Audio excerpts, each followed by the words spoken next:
What's up, fellas? Week 8 was something, wasn't it? I'm sure for some it was great. For me, well...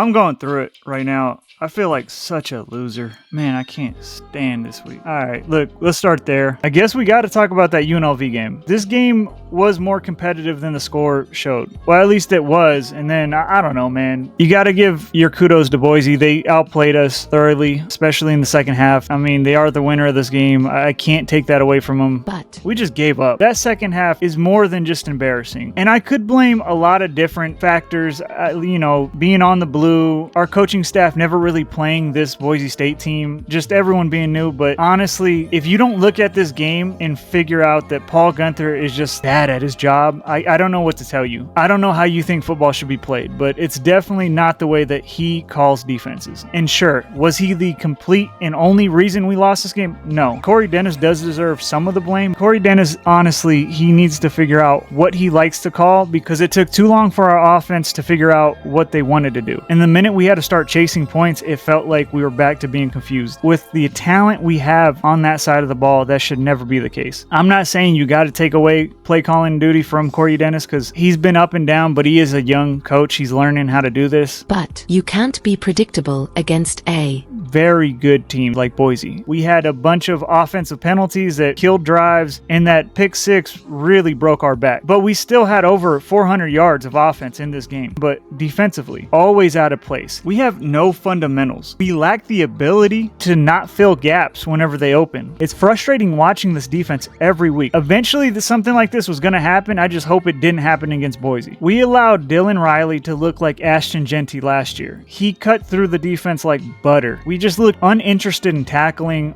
or getting off our blocks.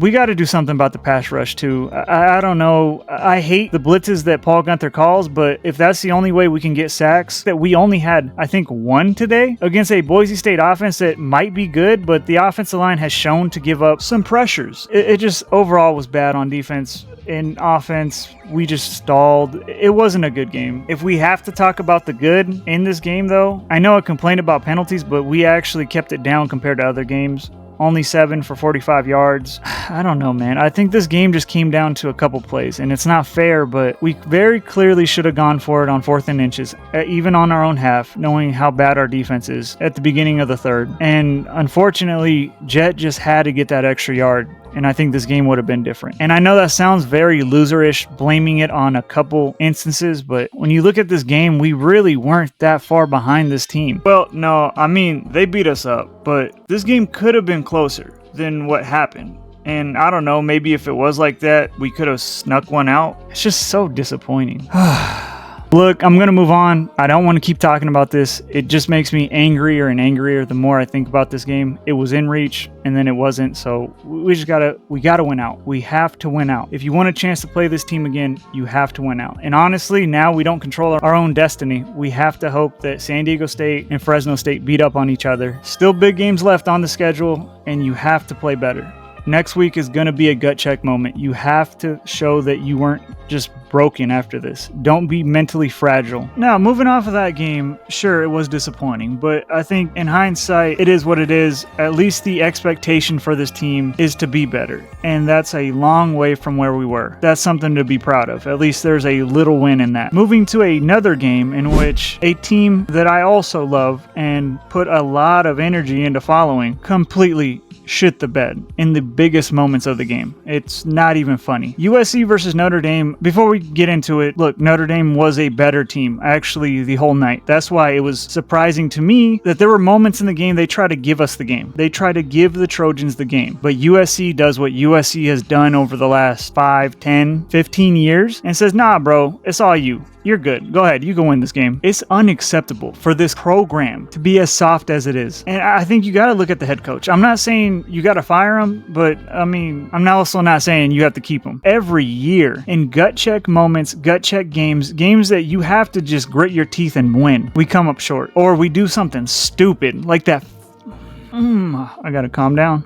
Like that wide receiver pass that Mekhi Lemon fumbled. I don't blame Mekhi Lemon. Yeah, sure that he have fumbled? Absolutely not. But why would you call that play? I'm glad that he actually took some blame for it. Like he actually said in the post game that it was a dumb play call. He shouldn't have never called it. But that's all nice and beautiful and everything, but it still happened. Overall, it wasn't a good game. Maeva played very bad too. I mean, those picks were awful. The one that he underthrew, I think it was Mekhi Lemon or maybe it was to Nook Hines. Either way, if he just led him, that's a touchdown. And for the first time all season, that offensive line just looked soft. And that's not acceptable against Notre Dame. That's the biggest rival you have. That's the only one I really consider to be the equal brand that we play every year. We averaged 2 yards a carry against a Notre Dame team that got absolutely gashed by A&M and Miami and any other good team they played, but maybe we just aren't a good team. This wasn't the year that we were building for. And defensively, that performance was disgusting, especially against the run.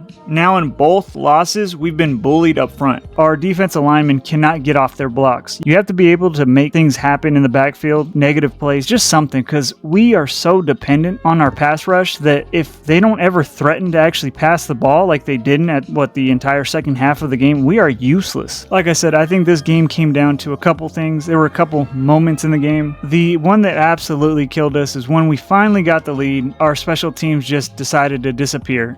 I don't understand how you have... Okay, alright. See, I can't even yell. I'm just angry and frustrated because there's a good chance that we don't play this game again. And you put that as your last showing? I'm not even mad we lost. I guess I am because we lost to the Irish, and that's not acceptable. That's not acceptable. Damn, man. But I'm mad that you knew what they were going to do, and they went out and did it. They were going to test your man card, and what did they do? They pulled it.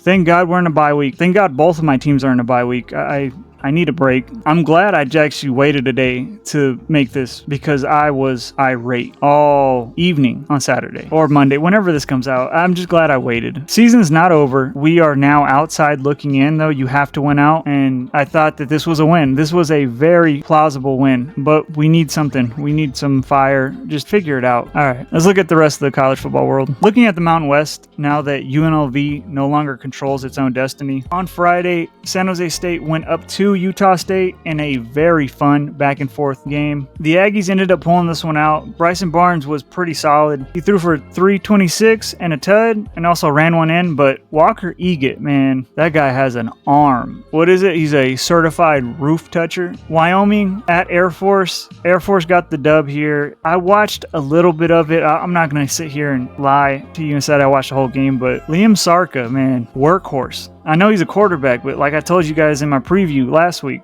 he's basically a running back with an arm. Hawaii kind of put the final nail in Jay Norvell's coffin, 31-19 over the Rams. Mike Alahado's 3 touchdowns clearly made a difference. And finishing it up with Nevada at New Mexico. So it was a tough game, and Nevada just keeps falling short every week. I mean, they are close, but wasn't meant to be. Let's look at the rest of college football, starting on Friday with Louisville at Miami. Shout out to Miller Moss. Legitimately could not be happier for the kid. I was also right about the prediction of Louisville covering, but I did pick Miami to win, so I mean, I still count that as a win for me. 24-21. Shout out the Cardinals. Nebraska, Minnesota. God Damn it. Why? Why, Nebraska? Come on, man. This is going to cost USC too, but either way, Dylan Raiola should not be hit that much. Like, Minnesota's pass rush might be good, but it should not be that good. It is what it is, I guess. Shout out to the Golden Gophers. I don't know. A&M Arkansas was a fun game. I thought Petrino was going to get some magic out of his bag or something. I don't know. And I mean, they did. They kept it close for the whole game and probably should have won it, but A&M at the end just muscled it. Marcel Reed is a baller. I think he's the type of quarterback A&M needs to make a really deep SEC run, possibly win the conference. Tennessee, Alabama. Alabama splattered the Vols. Joey Aguilar just was forcing too many bad balls, and honestly, he looked pedestrian. That Alabama defense is scary. Texas Tech at Arizona State. Dude, Sam Leavitt, not really efficient, but balled out. Shout out to the Sun Devils. I really thought Tech was going to go undefeated, not even get a challenge all the way through to the Big 12 championship game. Finally, the Holy War. Another good game. It was low scoring for the first half, kind of looked sloppy, and then both offenses just took off. Not really like anything crazy, but made it a higher scoring game than I think it was trending towards. This game just came down to BYU wanting it more than Utah, honestly. Numbers-wise, Utah probably should have won this. They outgained them, got more first downs. But 2 critical turnovers that really were the main reason they lost the game. Either way, shout out to the Cougars for defending home turf and winning a 3rd straight Holy War. Alright guys, let's get out of here. I'm just deflated. This weekend was terrible. But that's college football sometimes. So if you like stuff like this is a college football channel. Think about subscribing. It's been fun so far, and I hope to keep it going. And as always, if you have anything you want to talk about, college football related, or maybe you didn't like the way some games ended this weekend, leave a comment. I try to reply to all of them, but I think you should like the video.